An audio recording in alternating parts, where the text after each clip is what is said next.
At 52, I thought I had seen it all. Until the night I invited a younger man into our bedroom.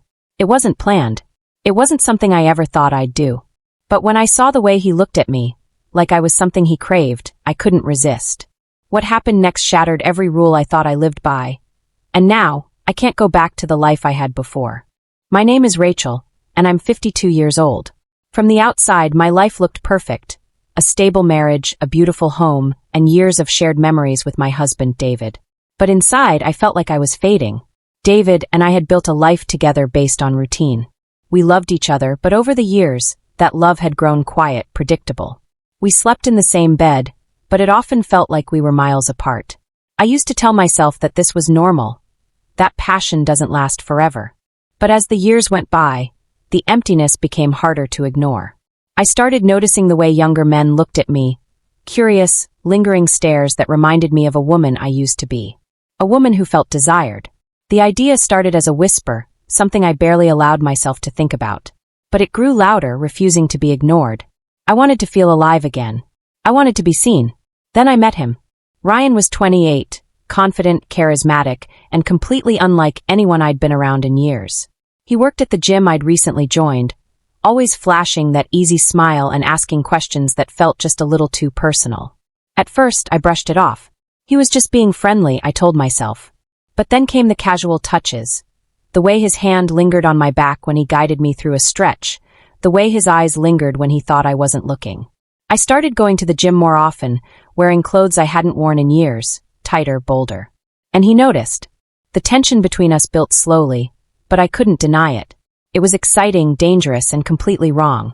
I tried to push it away, but late at night, when David was asleep beside me, I found myself replaying those moments with Ryan, imagining what it would feel like if I let him touch me the way I craved. And one night, I broke. I told David everything, about how I felt invisible, about Ryan, about the hunger I couldn't ignore anymore. What I didn't expect was his reaction. The night I told David about Ryan, I expected anger, maybe even disgust. Instead, he just sat there, silent, his eyes locked on mine. "Are you serious?" he finally asked, his voice calm but tight. "Yes," I whispered, bracing myself. "I can't keep pretending I don't feel this way. I love you, David. But I need more. I need to feel wanted again." His expression shifted. Hurt, confusion, and something else. Curiosity. "And you think this? Ryan could give you that?" I nodded, unable to speak. David leaned back, exhaling slowly. "What if we tried it?" I blinked, sure I'd misheard him. "What do you mean? What if we brought him in? Together?" His words sent a shock through me, equal parts fear and excitement. Was he serious? Or was this some kind of test? The days that followed felt like a blur. We didn't speak much, but the tension between us was impossible to ignore. Every look lingered, every touch felt loaded, and I couldn't shake the feeling that David was watching me more closely than ever. Then came the text. "Ryan, I can't stop thinking about you." I stared at the screen, my heart pounding. I knew I should ignore it, block his number, delete the evidence, but I couldn't. Instead, I texted back. "Neither can I." What started as harmless flirting quickly escalated. Texts turned into late-night phone calls, and those calls turned into plans. Plans I wasn't sure I could follow through with, until David brought it up again. "Have you talked to him?" he asked one night, his voice low. I froze, unsure how much to admit. "A little." David didn't look angry. Instead, he leaned closer. "Do you still want this?" I couldn't lie. "Yes." And just like that, it was decided. The night Ryan came over, my nerves were shot. I had spent hours obsessing over every detail. My outfit, my makeup, the way the candlelight made the room feel warmer. But nothing could prepare me for the way Ryan looked at me when I opened the door. His eyes swept over me, slow and deliberate, and the heat in his gaze made my stomach tighten. "Wow," he said, stepping inside. "You look amazing." David stood behind me, watching carefully. I couldn't tell if he felt confident or just as nervous as I did. Ryan greeted him with an easy smile, and I could feel David sizing him up. The air was thick, electric. We poured drinks, made small talk, but it was impossible to ignore the undercurrent of tension. Every time Ryan touched my arm or leaned in just a little too close, I saw David's jaw tighten, but he didn't stop it. And neither did I. At one point, Ryan brushed my hair back, his fingers trailing down my neck. My breath hitched, and when I glanced at David, his eyes were locked on us, dark, unreadable. I couldn't tell if it was jealousy or desire, but either way it made my pulse race. The night was spiraling, and I knew we were crossing a line we could never uncross. The air in the room felt heavier than it should have, like it carried the weight of everything we weren't saying. Ryan sat close, too close, on the couch, his leg brushing against mine. David watched from the chair across the room, his eyes sharp and unreadable. My heart pounded in my chest as Ryan's fingers lightly grazed my hand, sending a shiver down my spine. I glanced at David, half expecting him to stop this before it went any further. But he didn't. He just sipped his drink, his gaze flickering between us, and I felt both nervous and emboldened. Ryan leaned in, his voice low. "You're beautiful, Rachel." I felt heat rush to my cheeks, and before I could respond, his hand slid to my knee. I froze, my breath hitching. David cleared his throat, and for a moment, I thought it was over, that he'd changed his mind. But instead, he leaned forward and said, "You don't have to stop." I looked at him, searching for doubt, hesitation, anything that would tell me he wasn't okay with this. But all I saw was curiosity and something darker. Desire. Ryan took that as permission, his hand moving higher, his fingers teasing the edge of my dress. My body tensed, but not from fear. I hadn't felt this alive in years, this wanted. His lips brushed my neck, and I let out a shaky breath, my body leaning into him before I could stop myself. "Are you sure about this?" Ryan whispered against my skin. I didn't answer. Instead, I turned to look at David one more time. He nodded, and that was all the permission I needed. Ryan's lips found mine, soft at first, then hungrier, more demanding. My hands tangled in his hair as I let myself fall deeper into the moment, completely forgetting that David was even in the room, until I heard him move. I pulled back, breathless, and turned to see him standing, his eyes darker than I'd ever seen them. "Don't stop," he said, his voice low and commanding. Something about the way he said it sent a thrill through me, a dangerous excitement that I couldn't resist. Ryan's hands roamed my body, slow and deliberate, while David stood there watching. I could feel his gaze on me, and instead of shame, it fueled the fire already burning inside me. Ryan's touch was different than David's, bolder, more urgent.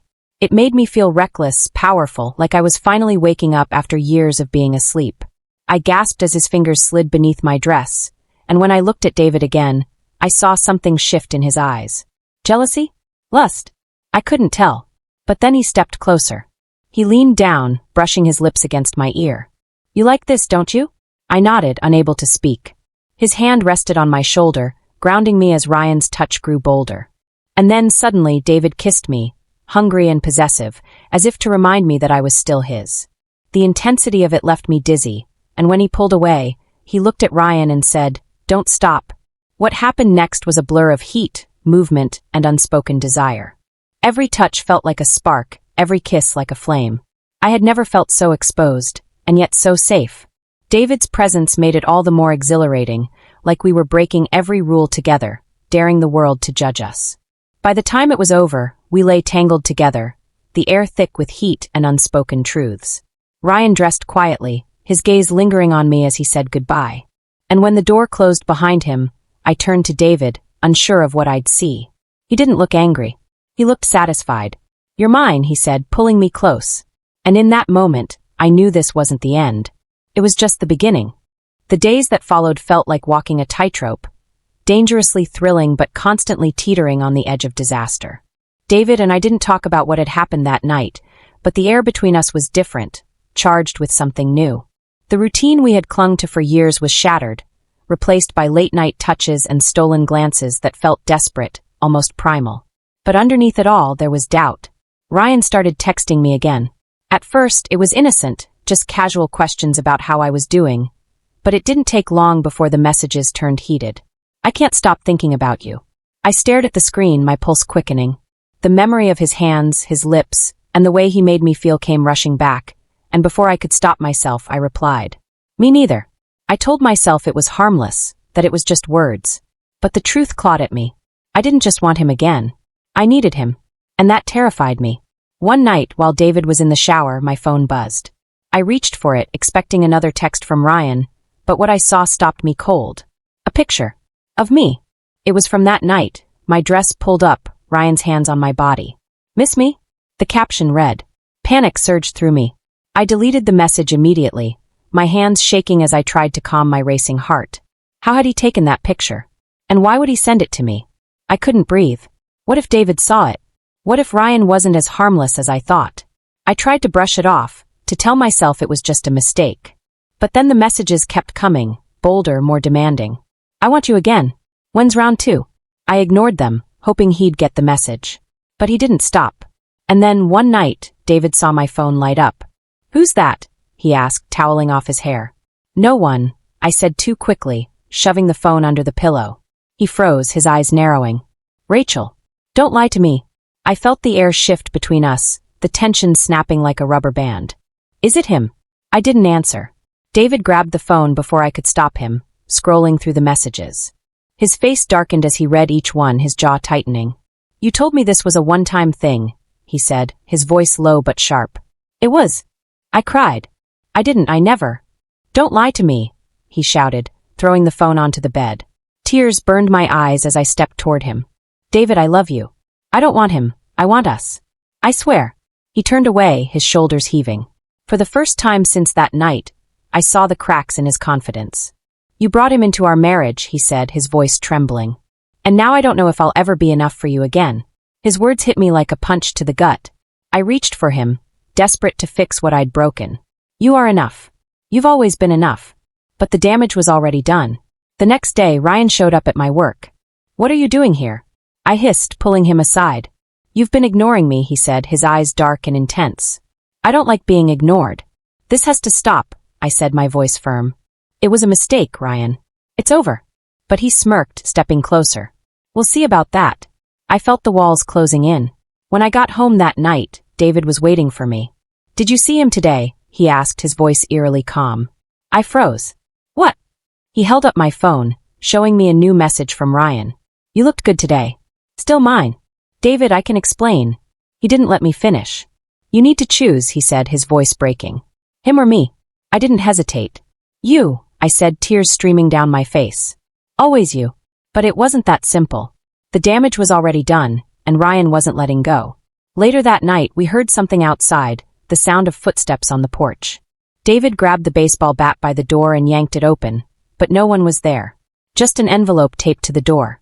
Inside was another picture, this time of me and David, taken through the window. A chill ran down my spine. This isn't over, David said, his voice grim. And I knew he was right. The envelope with the picture sat on the table like a ticking bomb. David stared at it, his jaw tight, his knuckles white as he gripped the bat. He's watching us, he said, his voice low and edged with anger. I felt my stomach drop. The thought of Ryan lurking outside, looking in, made my skin crawl. I wrapped my arms around myself, suddenly feeling exposed even inside my own home. We have to call the police, I whispered. David shook his head. And say what? That we invited him into our marriage, and now he's stalking us. He scoffed bitterly. They won't take it seriously. Not until it's too late. He wasn't wrong, but doing nothing felt worse. Days passed and Ryan didn't stop. The messages kept coming, each one more unsettling than the last. I know you miss me. He'll never touch you the way I did. You can't ignore me forever. David's mood shifted. He became distant, withdrawn. At night, he paced the house, checking locks and peering out windows. The tension between us thickened, but I couldn't blame him. I felt it too. One night, I woke up to find him sitting in the living room with the bat across his lap. Come to bed, I whispered. I can't, he said. Not until I know we're safe. But we weren't safe. A week later, I came home to find the door slightly ajar. My heart pounded as I stepped inside, my keys clutched so tightly they dug into my palm. David! I called out. No answer. Panic rose in my throat as I moved through the house, my footsteps echoing in the silence. And then I saw it. The picture of Ryan and me, the one he had texted, was printed out and pinned to our bedroom wall. I stumbled back, my breath catching in my chest. David appeared in the doorway, his face pale. He was here. The police finally took us seriously after that. They filed a report, but there wasn't much they could do without evidence of a crime. So we moved. We packed up our lives and left behind the house where it all started. But leaving didn't make it go away. David tried to forgive me, but the trust we'd built over decades was shattered. Every time I reached for him, I could feel him pulling away, unsure if he could ever let me back in. And as much as I hated Ryan, I hated myself more. For opening the door to something I couldn't control, for risking everything we had built. I thought I'd feel relieved once we were gone, but the weight of what we'd done followed us. David looked at me differently now, not with love but with doubt. And Ryan? He didn't stop. Even after we moved, I'd still get messages, blocked numbers, anonymous emails. You can't run forever. I changed my number, deleted my social media, but the damage was done. Ryan had left a scar, and no matter how far we ran, I couldn't shake the feeling that he'd find me again. And worst of all, a part of me still thought about him. Not because I wanted him, but because he made me feel alive in a way I hadn't in years. And that's what scared me the most. Moving to a new place gave us distance, but it didn't erase the damage. The nights were the hardest. I'd wake up to find David staring at the ceiling, his body stiff and his mind somewhere far away. Sometimes he'd touch me, but it wasn't the same. It felt hesitant, like he was afraid of what it might lead to, or afraid he'd never be enough again. I tried to fix it. I cooked his favorite meals, bought new lingerie, and whispered reassurances that we could rebuild what we'd lost. But no matter how hard I tried, the cracks in our foundation kept showing.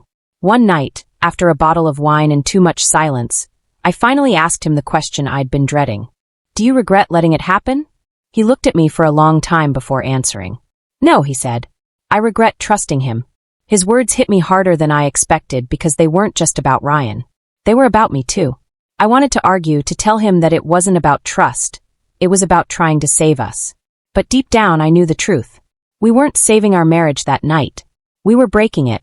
And yet, as much as I regretted Ryan, I couldn't deny what that experience uncovered in me.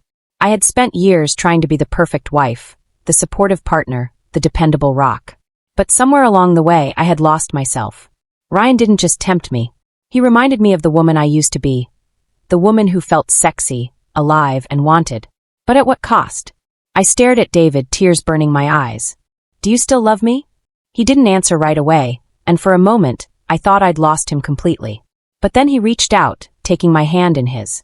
Yes, he said softly. But I don't know how to trust you. His honesty broke me, but it also gave me hope. Because trust could be rebuilt. It wouldn't be easy, and it might never be the same, but we still had something worth fighting for.